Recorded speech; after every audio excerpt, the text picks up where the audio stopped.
Assalamualaikum warahmatullahi wabarakatuh. Perkenalkan, kami dari kelompok 5 Bina Gerak akan membahas tentang alat-alat bantu dalam mengajar perkembangan gerak. Nah, kelompok 5 beranggotakan yang pertama adalah Cici Indrayani, Dina Andrian, kemudian Atahiratul Anessa. Kenalkan, nama saya Atahiratul Anessa, NIM 19003122, akan membacakan materi pertama. Jenis-jenis alat bantu. Alat bantu yang digunakan dalam pengajaran Bina Gerak terdiri atas alat-alat yang digunakan untuk latihan gerak dan alat-alat yang dipakai anak untuk bergerak, serta alat-alat yang dimodifikasi untuk memudahkan anak dalam melakukan aktivitas hidup sehari-hari. Alat-alat yang digunakan untuk latihan gerak meliputi yang pertama adalah exercise mat, ialah matras untuk latihan gerakan berguling-guling dan gerakan setiap sendi. Nah, yang kedua adalah incline mat, ialah matras untuk latihan tengkurap dan gerakan merayap. Lalu yang ketiga adalah guling yang besar atau tong, alat untuk latihan bergerak maju mundur dalam posisi merangkak. Nah, yang keempat ada crawler, ialah alat untuk latihan gerak merangkak. Dan yang kelima adalah wall bars, adalah alat untuk latihan yang berdiri berpegangan, latihan gerak jongkok berdiri, dan gerakan memanjat. Yang keenam adalah stand-in table, yaitu alat untuk latihan berdiri di dalam meja berdiri. Baiklah, saya Dina Andrian, NIM 19003132. Di sini saya akan melanjutkan materi mengenai alat-alat yang digunakan untuk latihan gerak. Alat selanjutnya yaitu parallel bars. Alat ini digunakan untuk latihan berdiri, gerakan melangkah, dan berjalan sambil berpegangan.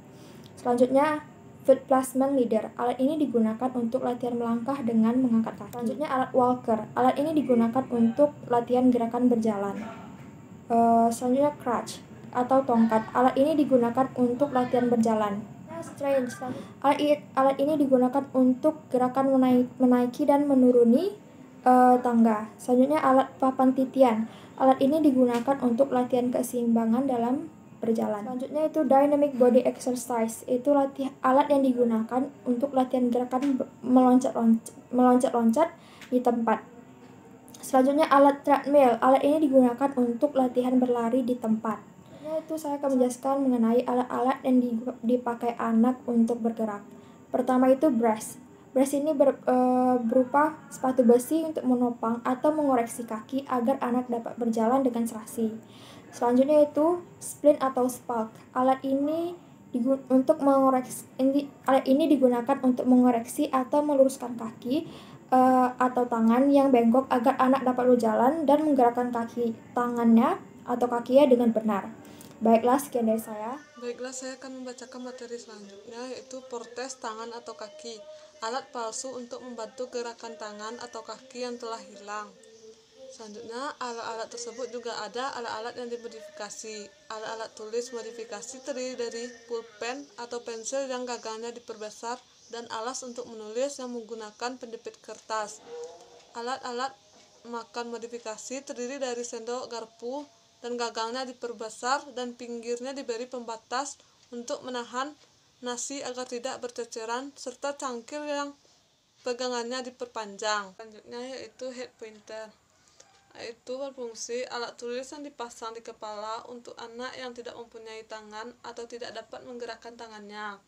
Meja dan kursi belajar yang dimodifikasi. Meja belajar dengan pinggiran diberi pembatas agar buku tidak merosot, dan kursi belajar yang dapat di-setel sesuai dengan kebutuhan serta menggunakan sabuk pengaman dan sandaran tegak lurus. Papan tulis yang dimodifikasi terdiri dari whiteboard yang dapat dirubah-rubah posisinya sesuai dengan kebutuhan dan kemampuan anak dalam menulis, apakah posisinya duduknya berdiri, duduk, atau berbaring. Assalamualaikum warahmatullahi wabarakatuh. Itulah hasil dari pembacaan materi dari kelompok kami. Saya akhiri, bila ada salah dan katanya saya mohon maaf. Assalamualaikum warahmatullahi wabarakatuh. Terima kasih.